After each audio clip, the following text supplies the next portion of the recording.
Okay, I admit it. I was a pretty lackluster student back in my school days, and I'm sure that Cannery Row had been required in some literature course. I'm also certain that I would have blown it off once the professor said it was a classic and once he said it was required reading. Now, even today, hearing that this book is a story about a bunch of derelicts living on some vacant lot in California, the picture that it conjures up in my mind is the homeless encampments in San Francisco and LA. And that brings with it visions of all this drug abuse and mental illness that seem to proliferate in those places. So it's really not something that's going to make me jump up and down and say, gee, I can't wait to read this thing. But that would be a mistake. This book is a funny, pleasant, very enjoyable read. It's a pretty simple plot. It involves two parties for a guy named Doc that are organized by a vagrant named Mac. The whole purpose of the plot is to provide a kind of a framework for a bunch of vignettes describing the characters who live on and around some vacant lots in an industrial area on the Monterey, California waterfront. I'm only going to discuss a few of the characters in this book, even though every character in this book is really well drawn and has a very interesting story to go with each. The two parties are for a guy named Doc, and Doc is kind of the leading citizen on Cannery Row. He's a marine biologist whose business is to sell marine specimens to laboratories across the United States. So he's one of the few people on Cannery Row who's actually working. Got a couple of great hobbies. He likes to drink beer and lots of it. He likes to listen to classical music, and he really likes chasing women. The thing that makes him a leader on Cannery Row is that he's a really generous guy to all the people who live there. In terms of money, time, and even medical advice. Now, the medical part comes up when a flu epidemic hits Cannery Row. But it's that generosity that makes him so well liked. And it's the thing that sparks the idea, the desire to give him a party. Now, the other main guy is this guy, Mac. He's the organizer of the party. And he's the leader of a group of, 4 or 5 vagrants, hobos who live on Cannery Row. He seems to be a natural-born organizer and leader, even though he's really lousy at execution. For example, the plan that he comes up with to pay for the party turns into a total disaster.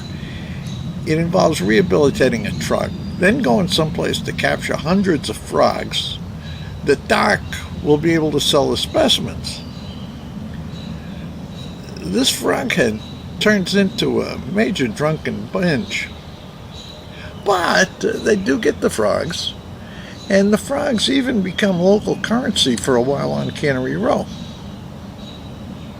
Unfortunately, during this party, the first one, the frogs escape. Doc's laboratory is totally destroyed. And in other words, this party number 1 becomes a complete disaster. The other two characters I'd mention are a couple of Chinese guys. One of them is a guy named Li Chung. He owns the local general store where people buy food, clothes, tools, and all kinds of stuff. He's a very cunning and very calculating guy, and he's sort of the local magnate on Cannery Row. He's certainly not likable, but he seems to be, I'd say, essential to day-to-day life on the row. The other character, the other Chinese guy, doesn't have a name. He's simply an old man who walks through Cannery Row in the mornings and in the evenings, and apparently he goes down to catch little fish. Now, even I recognize he comes across as a major symbolic character.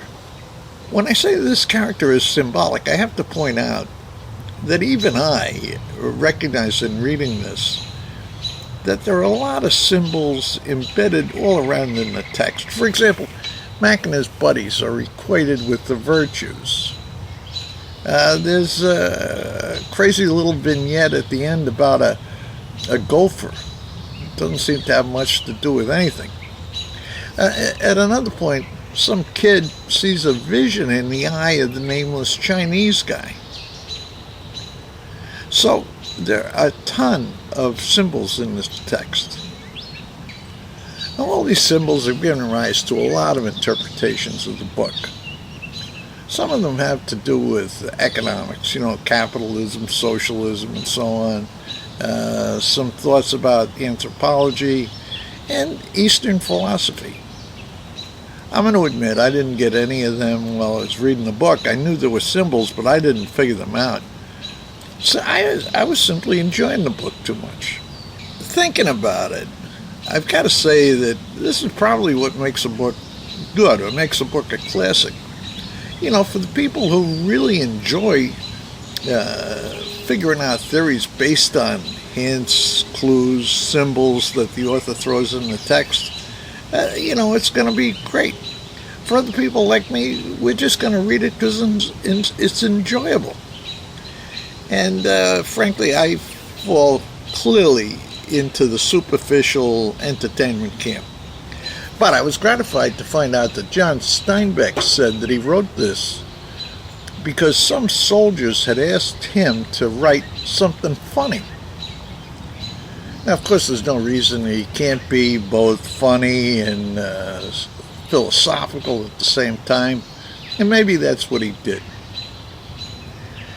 Now, probably most of you watching this have already read this book, and you're not surprised by anything I'm saying. But I'll tell you what, if you're like me and you skipped over it when you were a kid, you might be happy to pick it up and read it now. Give it a try. I'll see you next week.